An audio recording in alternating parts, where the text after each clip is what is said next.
Hi കൂട്ടുകാരെ, പുതിയൊരു വീഡിയോയിലേക്ക് എല്ലാവർക്കും സ്വാഗതം. അങ്ങനെ വിനയൻ വന്നിട്ട് ലതികയോടും ലംബോദരനോടും ഒരുതരം പരിഹസിക്കുന്നത് പോലെ ഇങ്ങനെ കളിയാക്കിയും കൊണ്ട് പറയാൻ കേട്ടോ, ആ രഘുവിനെ പോലീസ് പിടിച്ചിരിക്കുന്നു. അവന് ഓൺലൈൻ ടാക്സി ഓടുന്നതിനിടയ്ക്ക് ആരോ സ്വർണ്ണക്കടത്തുമായി ആ വണ്ടിയിലോട്ട് കയറിയത് കൊണ്ട് പോലീസിന് സംശയം.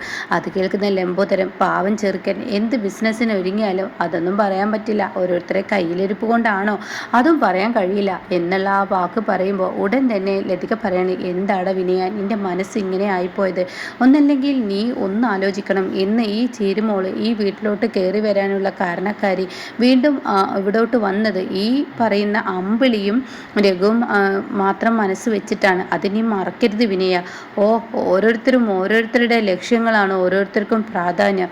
അത് കേൾക്കുന്ന ലംബോദരൻ പറയണേ, എന്തായാലും മിണ്ടാതിരുന്നോ, ഇവനെ പോലെയുള്ളവനോട് സംസാരിച്ചിട്ട് കാര്യമില്ല. മനുഷ്യന്മാരോട് ഒരു തൊട്ട് സ്നേഹം എന്തെന്ന് ഇവനെ അറിയില്ല. അതുകൊണ്ട് തന്നെ ഈ സംസാരം ഇവിടെ വെച്ച് നിർത്തിയേക്ക്, ഇവനൊന്നും ഒരിക്കലും നേരാവില്ല എന്നുള്ള ആ വാക്കും പറയാനേട്ടോ. ഇതോടുകൂടി ഞാനുള്ള സത്യം വിളിച്ചു പറയുമ്പോൾ ഈ വീട്ടിൽ ആർക്കും തന്നെ പറ്റില്ല, അതുള്ളത് തന്നെയാണല്ലോ എന്ന് പറയുന്നു. എന്നാൽ ഈ സമയം അമ്പിളിയാണെങ്കിലോ ഇങ്ങനെ കാര്യങ്ങളൊക്കെ എഴുതി കൊടുത്തിട്ട് രഘുവിനെ അവിടെ നിന്ന് കൊണ്ടുപോവാണ്. ഇതേ സമയം രഘുവേട്ട, ഇനി നമ്മൾ എന്താ ചെയ്യുക രഘുവേട്ട? ഒരു തരത്തിലും യാതൊരു തരത്തിലും നമുക്ക് ജീവിക്കാൻ സമ്മതിക്കില്ലെന്നാണ് തോന്നുന്നത്. നമ്മുടെ ലക്ഷ്മി മോള്, എടി അമ്പിളി, ഇതൊക്കെ ഒരു പണിക്ക് ഇറങ്ങിക്കഴിഞ്ഞാൽ ഉണ്ടാവുന്നതാണ്, ഇതൊക്കെ സ്വാഭാവികമാണ്. ഇതിനൊന്നും ഇപ്പോൾ ഒന്നും കുറ്റം പറയാൻ പറ്റത്തില്ല രഘുവേട്ട. എന്നാൽ നമ്മൾ മാത്രം ബിസിനസ്സിന് ഒരുങ്ങുമ്പോൾ ഇങ്ങനെയുള്ള പ്രശ്നങ്ങൾ വരുമ്പോഴാണ് രഘുവേട്ട എൻ്റെ മനസ്സിനെ വേദനിപ്പിക്കുന്നത്. നമുക്ക് നമ്മുടെ പ്രശ്നങ്ങൾ മാത്രമേ അറിയുള്ളൂ, അതുകൊണ്ടാണ്. അല്ലെങ്കിൽ രഘുവേട്ടൻ എന്ത് പറഞ്ഞാലും ഓരോ ന്യായീകരണങ്ങൾ ഉണ്ടാവുമല്ലോ എന്നും പറയണം കേട്ടോ. ഇതേ സമയം നമുക്ക് അനുപമയുടെ വീട്ടിലോട്ട് പോകാമെന്ന് പറഞ്ഞിട്ട് അവരങ്ങോട്ടേക്ക് പോവാണ് കേട്ടോ. പിന്നീടാണെങ്കിലോ അമ്പിളി മാഷിൻ്റെ അരികിൽ എത്താണ്. അങ്ങനെ മാഷാണെങ്കിലോ റൂമിൽ നിന്നും ഇറങ്ങി വരുന്നില്ല. ഇതേ സമയം അച്ഛൻ എവിടെയെന്ന് ചോദിക്കുമ്പോൾ അച്ഛൻ റൂമിലുണ്ട് എന്ന് പറയാണ്. ആ സമയം അമ്പിളിയാണെങ്കിലോ അച്ഛനോട് ഞാൻ പറഞ്ഞിരുന്നു രഘുവേട്ടനെ രക്ഷിക്കാൻ എന്നൊക്കെ ഇങ്ങനെ പറഞ്ഞ് സംസാരം തുടങ്ങുമ്പോഴേക്കും അവിടെ അനുപമ പറയാണ്, ദേ അമ്പിളി ചേച്ചി, ഞാനാണ് അച്ഛനോട് പോലീസ് സ്റ്റേഷനിലോട്ട് വരണ്ട എന്ന് പറഞ്ഞത്. കാരണം ദാസങ്ങളും ഇന്ദ്രേട്ടനും അവിടെ വന്നിട്ടുണ്ടെന്ന് അറിഞ്ഞു കഴിഞ്ഞാൽ തീർച്ചയായും പിന്നെ അച്ഛൻ്റെ ആവശ്യമില്ലല്ലോ. അച്ഛനും അങ്ങോട്ടേക്ക് ഇക്കാര്യത്തിന് തന്നെയല്ലേ വരുന്നത്. എന്നാലും എൻ്റെ ഭർത്താവിന് ഈ ഒരു പ്രശ്നം വന്നപ്പോൾ അച്ഛനൊന്ന് വന്ന് നോക്കാനോ അച്ഛൻ രഘുവേട്ടനെ പോയി കാണുകയോ ഒന്നും തന്നെ ചെയ്തില്ല. അപ്പോഴേക്കും മാഷിന് വേദനയാവുകയാണ് കേട്ടാ.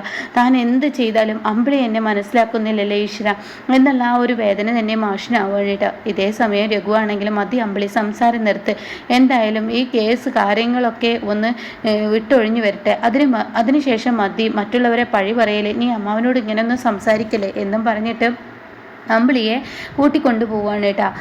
പിന്നീടാണെങ്കിലോ പിറ്റേ ദിവസമാകുമ്പോഴേക്കും ഇങ്ങനെ ശബരിയുടെ വീട്ടിൽ തന്നെ വന്നിട്ട് പറയാണ്, ആ രഘുവിനെ പോലീസ് പിടിച്ചിത്ര, ഓൺലൈൻ ടാക്സിക്കിടയിലാണ് ഇത് സംഭവിച്ചിരിക്കുന്നത്, നിങ്ങളൊന്നും ഇത് അറിഞ്ഞില്ലേ?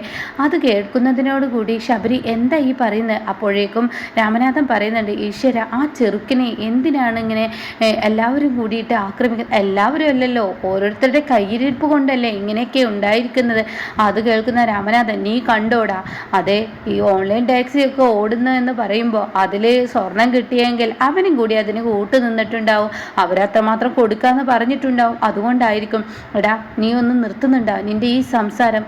അത് കേൾക്കുന്ന ദയാണെങ്കിലോ ഇങ്ങനെ മനസ്സിങ്ങനെ മാറി മറിയാണ്. കാരണം ദയക്ക് രഘുവിനോടും അമ്പിളിയോടും ദേഷ്യമാണല്ലോ. അപ്പോൾ ദയ പറയുന്നുണ്ട്, ധനേട്ടൻ പറയുന്നതും ശരിയാണ്, ഓരോരുത്തരുടെ കയ്യിലിരിപ്പ് കൊണ്ടാണ്, രഘുവേട്ടൻ എവിടെ എന്ത് ചെയ്താലും രഘുവേട്ടൻ ഇങ്ങനെയൊക്കെ തന്നെ വരത്തുള്ളൂ.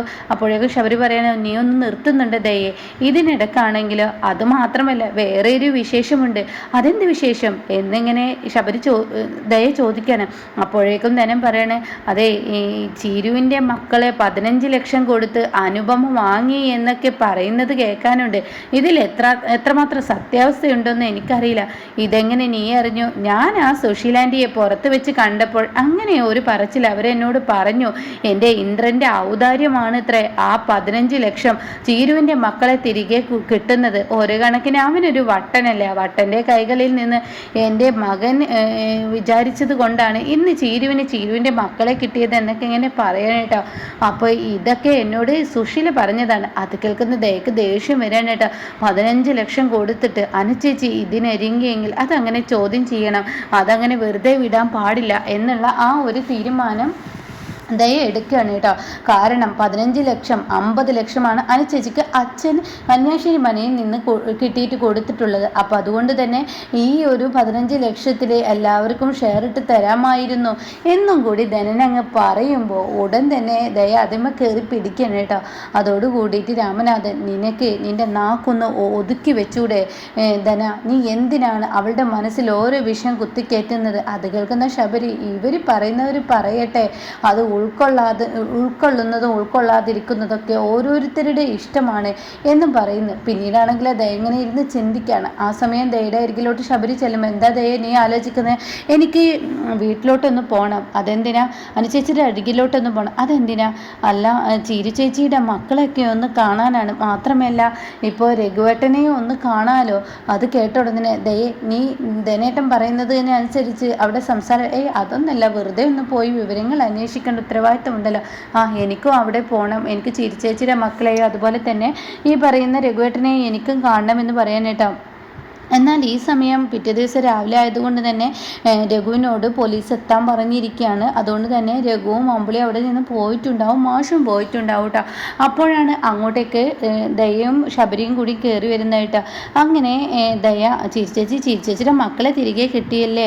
ആടി, എനിക്കെൻ്റെ മക്കളെ തിരികെ കിട്ടി, എനിക്ക് വേറൊന്നും ഇനി വേണ്ട, എനിക്കെൻ്റെ മക്കളാണ് എൻ്റെ ജീവിതം, അവരെ കിട്ടണമായിരുന്നു എന്നൊക്കെ ഇങ്ങനെ പറയുമ്പോൾ ഉടൻ തന്നെ ദയ അനുപയുടെ മുന്നിൽ വെച്ച്, എൻ്റെ ചിരിച്ചേച്ചി ഈ 15 ലക്ഷം കൊടുത്തിട്ട് സ്വന്തം അച്ഛൻ്റെ കൈകളിൽ നിന്നും മക്കളെ വാങ്ങേണ്ട ആവശ്യമൊന്നും ഉണ്ടായിരുന്നില്ല, അത് കുറച്ച് കൂടുതലാണ്. ഇപ്പോൾ എൻ്റെ ഉണ്ണിക്കുട്ടനെ കണ്ടില്ലേ, ശബരിയേട്ടൻ്റെ വീട്ടിലല്ലേ നിൽക്കുന്നത്, ഞാൻ വീട്ടിലോട്ട് വരുമ്പോഴും അങ്ങോട്ട് വരുമ്പോഴും ഉണ്ണിക്കുട്ടനെ കൊണ്ടുവരാറൊന്നുമില്ലല്ലോ. അവരുടെ ഉത്തരവാദിത്തമല്ലേ, അച്ഛൻ വീട്ടുകാരുടെയും ഉത്തരവാദിത്തമല്ലേ കുഞ്ഞുങ്ങളെ നോക്കുക എന്നുള്ളത്. അത് കേൾക്കുന്ന ചിരുവിന് മനസ്സിന് വേദനയാവാണ്. 15 ലക്ഷം കൊടുത്ത് മേടിക്കേണ്ടായിരുന്നു. ആ ലക്ഷത്തിനും കണക്ക് പറയുന്ന ആ ഒരു ദയുടെ ആ സ്വഭാവം അങ്ങ് കേട്ട് നിൽക്കാൻ ചിരുവിന് കഴിയുന്നില്ല. ചിരുവിൻ്റെ മുഖമൊക്കെ മാറി വരുന്നത് കാണുമ്പോൾ ഉടൻ തന്നെ അനുപമ അതിൽ കയറി ഇടപെടണം കേട്ടോ. എത്ര ലക്ഷം കൊടുത്താലും അവനവൻ്റെ മക്കളെ അവനവൻ്റെ അടുത്ത് നിൽക്കുന്നത് പോലെ ആവില്ല. ഒരു അമ്മയുടെ അടുത്ത് ഒരു കുഞ്ഞുങ്ങൾ നിൽക്കുന്ന സേഫ് ഏതച്ഛനിൽ ഉണ്ടാവില്ല.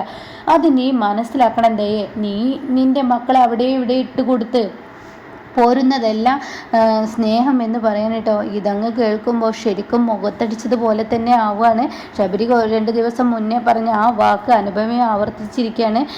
നമ്മുടെ മക്കൾ നമ്മളുടെ കൂടെയാണ് നിൽക്കേണ്ടത്, അല്ലാതെ അച്ഛൻ്റെ വീട്ടിൽ അവിടെ എവിടെ എന്ന് പറയുന്നത് നീ ചെയ്യുന്നത് തെറ്റാണ്. നിൻ്റെ മകൾ വലുതാവുമ്പോൾ നിന്നോട് നാളെ സ്നേഹമില്ലാതാവും. ആരാണ് നോക്കുന്നത്? ആ നോക്കുന്ന ആളെ ആയിരിക്കും നാളെ ആ കുഞ്ഞ് അമ്മയായി കാണുക എന്നുള്ളതും അച്ഛനായി കാണുക എന്നുള്ളതും അനുപമ ഇങ്ങനെ ദയക്ക് പറഞ്ഞു കൊടുക്കുമ്പോൾ ദയക്കത് ഉൾക്കൊള്ളാൻ കഴിയുന്നില്ല കേട്ടോ. ദയക്കൊരു പേടി തന്നെയാവാണ്.